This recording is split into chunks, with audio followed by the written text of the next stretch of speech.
मित्रों, कोई भी नहीं बता सकता कि कहानियों को पहले पहल किसने कहा होगा। कहानियों के लिखने के पीछे अनेक कारण, बातें, प्रोत्साहन, दर्द, प्रेरणाएं भी होती हैं।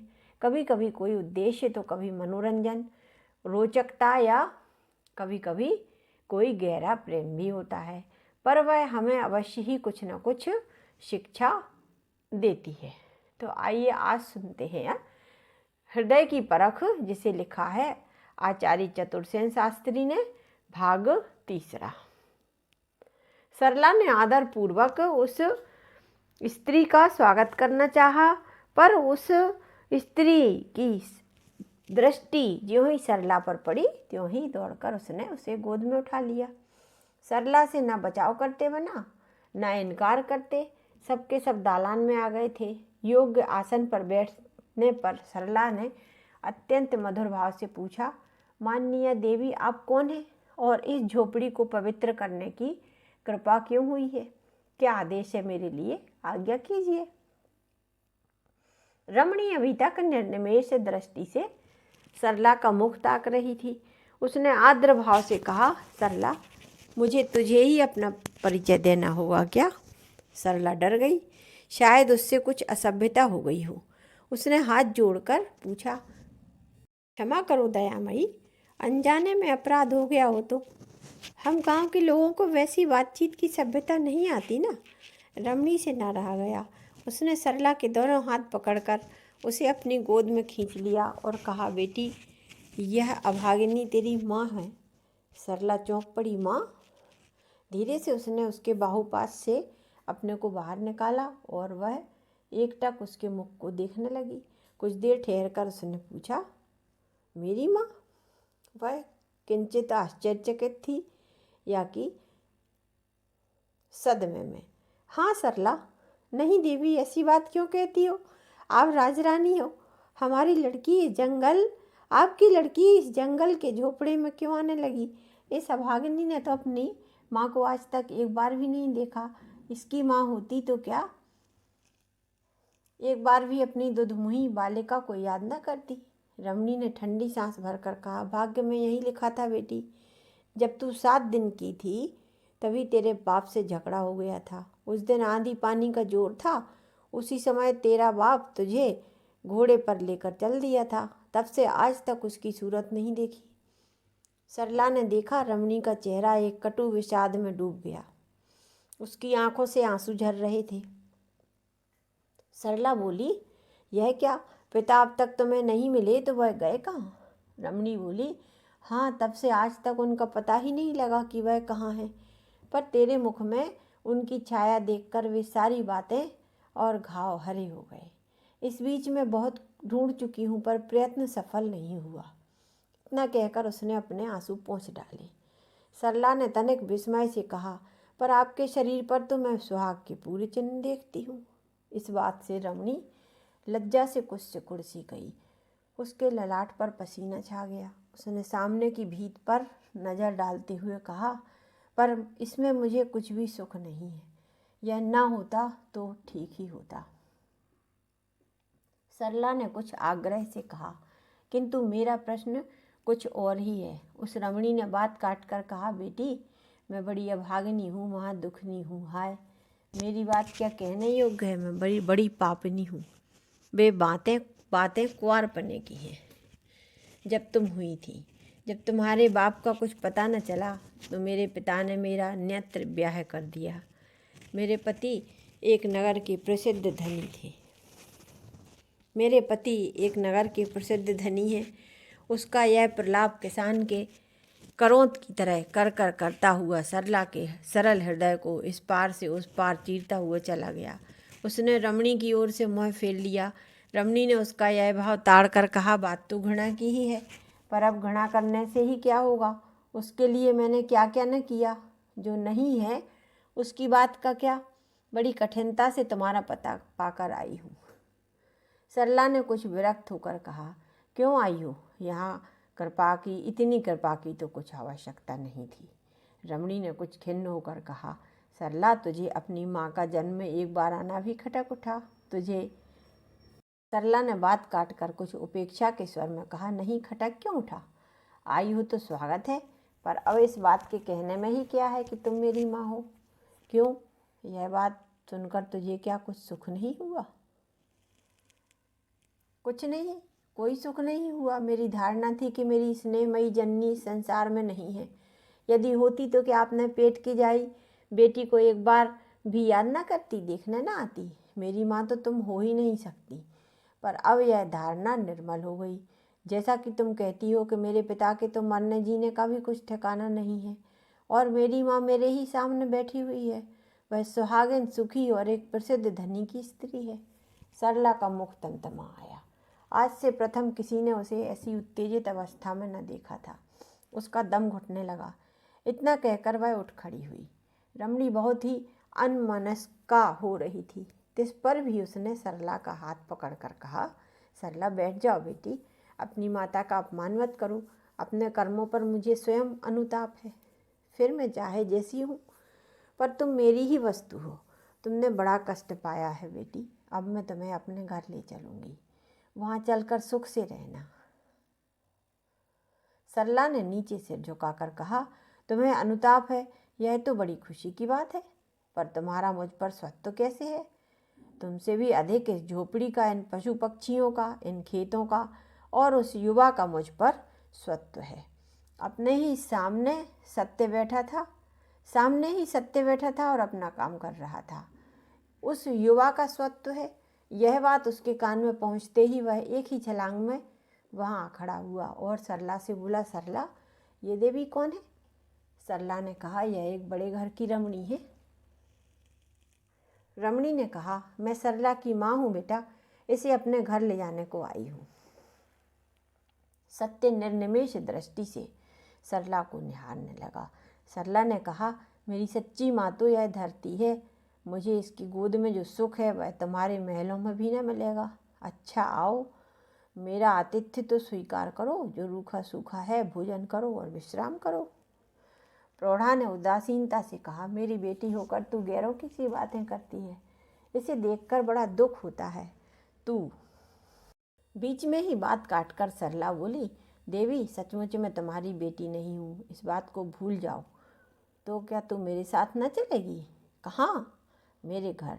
यह भी तुम्हारा ही घर है। यह झोपड़ी मेरा घर नहीं। मेरा घर उधर है महल में, वह तुम्हारे पति का घर है। और नहीं चलेगी? हाँ, नहीं चलूँगी। क्यों? क्यों क्या? उसमें मेरा क्या है? वहाँ उस घर में मेरा कुछ भी नहीं है। मैं जहाँ हूँ, प्रसन्न हूँ, वहीं रहने दो। कुछ मेरे जाने से तुम्हारा सुख तो बढ़ नहीं जाएगा। मैं तुम्हारी वैसी आवश्यक सामग्री होती तो 19 वर्षों से तुम्हें मेरी याद ना आती। मेरे बाप के साथ मुझे भी भुला दो। नहीं, तुझे मेरी ममता कुछ भी नहीं याद होती। सरला ने स्थिर होकर कहा, नहीं, मैंने तो तुम्हारी ममता पाई ही नहीं। अब रमणी क्षण भर भी न ठहरी। वह उस अपमान को लेकर उल्टे पैरों चल दी। सत्य और सरला दोनों ने उसे कुछ जलपान करने को तो कहा, पर उसने ना एक शब्द कहा, ना उनकी विनती ही सुनी। उसी दिन से सरला अत्यंत क्षुब्ध रहने लगी। अब उसका जी कहीं भी नहीं लगता था। वह सोचती थी, संसार में कैसे कैसे नीच प्राणी हैं, उनमें सबसे अधिक नीच तो मेरी माँ ही है। हे भगवान, कहाँ तो वह समाधिस्थ महात्मा और कहाँ मेरी माता। सरला इसी एक बात को सोचते सोचते बेचैन हो जाती। इधर यह सोच, उधर सत्य की विषाद मूर्ति। इस पर भी उसके अत्यधिक स्नेह भाजन लोकनाथ का अभाव और यह ज्ञान कि यह मेरा घर नहीं है, मेरा वास्तविक पिता जाने कहाँ है, कैसा है। इन सब बातों का प्रभाव उस पर ऐसा पड़ा कि उसने चुपचाप वहाँ से चल देने की ठान ली। कुछ काल तक उसके हृदय में संकल्प विकल्प का घोर युद्ध होता रहा। जीवन भर की ममता को तोड़ना उसके सरल और कोमल हृदय के लिए बहुत ही कठिन काम था। अंत में एक दिन वह आवश्यक सामान लेकर चल ही दी। उस समय सूर्य पश्चिम में डूब रहा था और पद पद पर अंधकार बढ़ रहा था। उसका जाना किसी को भी ज्ञात न हुआ। सरला आज उसी अंधेरे में मिल गई। गांव से स्टेशन 2 मील था। जब सरला वहां पहुंची तो गाड़ी आने में देर न थी। गाड़ी आई और सरला प्रयाग का टिकट लेकर गाड़ी में जा बैठी। गाड़ी भीषण वेग से चल दी। आज सरला की आत्मा में अपूर्व आंदोलन हो रहा था। आज से प्रथम उसका मुख सदा बाल सुलभ सरलता से भरा रहता था, पर आज उस पर कुछ ऐसी गंभीरता आ गई थी मानो वह बुढ़िया हो गई हो। और इसमें कुछ भी आश्चर्य नहीं था। सरला जैसी रमणी असहाय अकेली विदेश में निकली है, जहाँ उसका कोई नहीं। रह रहकर उसका चित्त उद्विग्न होता है और चिंता की छाया उसके मुख पर स्पष्ट दिखलाई पड़ती है। जिस डिब्बे में सरला बैठी हुई थी, अपने अंधेरे भविष्य की बात सोच रही थी, उसी में एक सज्जन भी बैठे हुए थे। उनकी अवस्था 45 वर्ष के लगभग थी। वह बड़े संभ्रांत और शिष्ट ज्ञात होते थे। सरला को निरंतर चिंता मग्न देखकर उन्होंने कहा, देवी, आपको कहाँ जाना है? सरला ने उनकी ओर तनिक झुककर कहा, प्रयाग। अच्छा, प्रयाग? वहाँ क्या कोई तुम्हारा संबंधी है? नहीं तो। यह कहकर सरला एकटक उन भद्र पुरुष की ओर निहारने लगी। उन्होंने फिर पूछा, फिर कोई आवश्यक काम है क्या? नहीं। उन्होंने चकित होकर कहा, तो वहाँ तुम्हारा कोई परिचित भी नहीं है? नहीं। हाँ, इतने बड़े नगर में तुम अकेली किसके यहाँ जा रही हो? तुम्हारा घर कहाँ है? मेरा घर बसंतपुर में है। संसार में अकेली हूँ, मेरा कोई नहीं है। सुना है प्रयाग बड़ा नगर है, वहाँ किसी भले घर के बालकों को पढ़ाने लिखाने की सेवा ढूंढ लूँगी तो उधर पूर्ति हो जाएगी। इसी विचार से वहाँ जा रही हूँ। यह कहकर सरला सापेक्ष भाव से उन पुरुष की ओर देखने लगी। उन्होंने पूछा, तुम जाति की कौन हो? सरला ने सरलता से कहा, मनुष्य। मनुष्य? मनुष्य तो सभी है। हाँ, मैं भी वही हूँ, किंतु तुम्हारा कुल गोत्र भी तो कुछ होगा। होगा, उससे मेरा कोई संपर्क नहीं और ना वैसा कुछ आवश्यक है। तुम्हारा धर्म क्या है बेटी? अनुराग और सेवा। वह पुरुष स्तंभित हो गए। उन्होंने देखा यह कन्या बड़ी विचित्र है, अजीब से जब सवाल का जवाब दे रही है। इतनी बड़ी तो हो गई, पर कुमार पने की मिठास इसके मुख पर विराजमान है और एक ऐसी प्रतिमा श्री और माधुरी इसके नेत्रों में है कि कहा नहीं जाता। उन्होंने देखा इसके मुख से जो बात निकलती है वह अद्भुत और नई होने पर भी हृदय के अंदर तक घुस जाती है। मुख से मानो इसके फूल बरसते हैं। कुछ देर तक देखते रहकर उन्होंने कहा, तुम्हारा नाम क्या है देवी? सरला। सरला नाम उचित ही है। अच्छा सरला, मेरा घर भी वहीं प्रयाग में है। तब तक तुम्हारा कोई दूसरा प्रबंध नहीं हो जाता, उसे अपना ही घर जानो। मेरे घर में मेरी माननीय बड़ी बहन है, वह तुम्हारी पुत्रीवत पालना करेंगी। उनके भी कोई नहीं है, वह आजीवन ब्रह्मचारिणी है। मेरी समझ में उनकी दयामयी गोद तुम्हें सुखद ही लगेगी। सरला ने शांति से कहा, आपकी यह कृपा सिर आँखों पर मुझे वहाँ क्या सेवा करनी पड़ेगी? कुछ नहीं, जैसे अपने घर में रहती हो वैसे ही रहना। पुस्तक अवलोकन की उन्हें बड़ी रुचि है, देखता हूँ तुम्हारी भी इस ओर खूब प्रवृत्ति है। सरला ने स्वीकार सूचक सिर हिला दिया। उसकी आंखें ऊपर आकाश की ओर उठी और अत्यंत गुप्त भाव से उसने उस जगतपति को प्रणाम कर लिया। वह भद्र पुरुष एकटक सरला के मुख को तक रहे थे। उन्होंने देखा उसकी आंखें भर आई हैं। उन्हें ऐसा मालूम होने लगा मानो यह मानुषी नहीं कोई देव कन्या है। न जाने क्यों उनकी ऐसी इच्छा हुई कि इसे प्रणाम करना चाहिए। इतने ही में सरला ने उन्हें देखकर कहा, मान्यवर, आपको धन्यवाद देने का जी करता है। उसे आत्मविस्मृति सी हो रही थी। उससे आगे कुछ भी कहते न बना। गाड़ी बराबर चल रही थी। प्रयाग आ पहुँचा और दोनों उतर पड़े। उन सज्जन की बड़ी बहन शारदा देवी की अवस्था 50 वर्ष के लगभग होगी। सरला ने अभी ग्रामों के प्राकृतिक दृश्य ही देखे थे। उसी मूक और कठोर सौंदर्य पर वह मुग्ध रहती थी, पर शारदा को देखकर सरला भौचक्की सी रह गई। शारदा की आयु अधिक तो अवश्य थी, पर उनके मुख पर जो तेज, जो छवि, जो लावण्य था, उससे घर भर दिप रहा था। गोसाई तुलसीदास जी कह गए हैं, नारी न मोहे नारी के रूपा। पर सरला सचमुच उन पर मोहित हो गई थी। कुछ सरला ही नहीं, वह देवी भी अनजाने ही सरला को देखकर न जाने किस कारण अपने हृदय में ऐसा अनुभव करने लगी मानो इसकी ओर उनके प्राण खींचे चले आते हों। वे व्याकुल हुए जाते हैं, रहा नहीं जाता। जैसे जंगल से आती हुई गाय बछड़े की तरफ रस्सा तोड़कर दौड़ती है, वैसे ही उन देवी की आत्मा सरला की ओर खींचने लगी।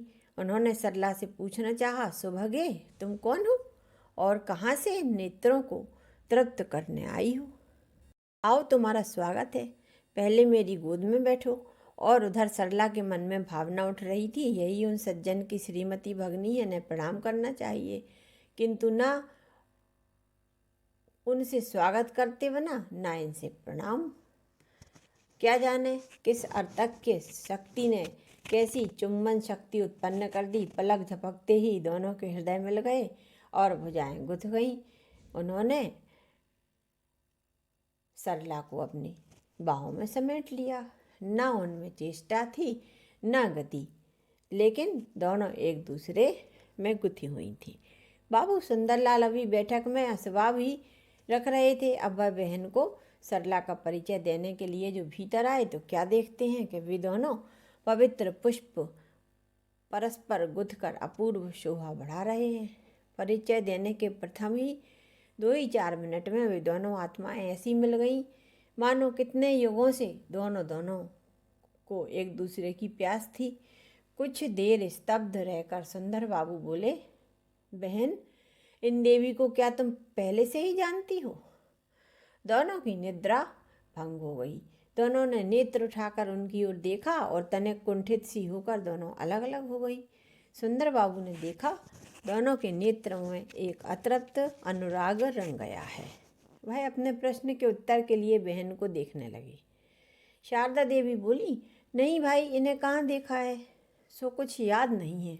अगर देखा भी होगा, पर ऐसा मालूम होता है कि हम इन्हें पहले से पहचानती हैं। सचमुच कभी इन्हें देखा हो याद तो नहीं आता, पर इस समय मेरा जी जैसा होता है वैसा कभी भी नहीं हुआ। मुझसे खड़ा नहीं रहा गया। इतना कहकर उन्होंने सरला का आंचल पकड़कर कहा, आओ बैठ जाओ, तुम कौन हो कहो तो। बीच ही में सुंदर बाबू बोले। उन्होंने कहा, देखो बहन, रेल में इन्हें देखकर मेरा हृदय में भी यही भाव उदय हुआ था, मानो यह अपनी ही है। मैं तो अपना मन न रोक सका। मेरे मन में आया, हठात इन्हें अपने घर ले चलूं। पीछे जब इनसे बात हुई तो यह देवी अनुग्रह पूर्वक तैयार हो गई। हमारे तो भाग खुल गए प्रतीत होते हैं। एक क्षण में ही देखो घर कैसा दैदीप्यमान हो गया है। सरला शारदा को एकटक देख रही थी। उन्होंने कहा, मेरा मन जी उठा, ऐसा सुख जीवन में मुद्दत से नहीं मिला। यह देवी है कौन? क्यों देवी, तुम कौन हो? सरला भी एक अनोखे भाव में आप्लावित हो रही थी। पराए घर में एकदम इतना स्वागत। उसने कहा, कौन हूँ, इसको क्या कहूँ? आपके सम्मुख कुछ भी बनने का जी नहीं चाहता। आप जो बनावेंगी मैं वही बन जाऊंगी। तो आज यह कहानी आचार्य चतुर्सेन की लिखी हुई हृदय की परख का भाग 3 अब यहीं तक के लिए विराम दीजिए। अगला भाग फिर लेकर के आती हूँ। तब तक के लिए विदा।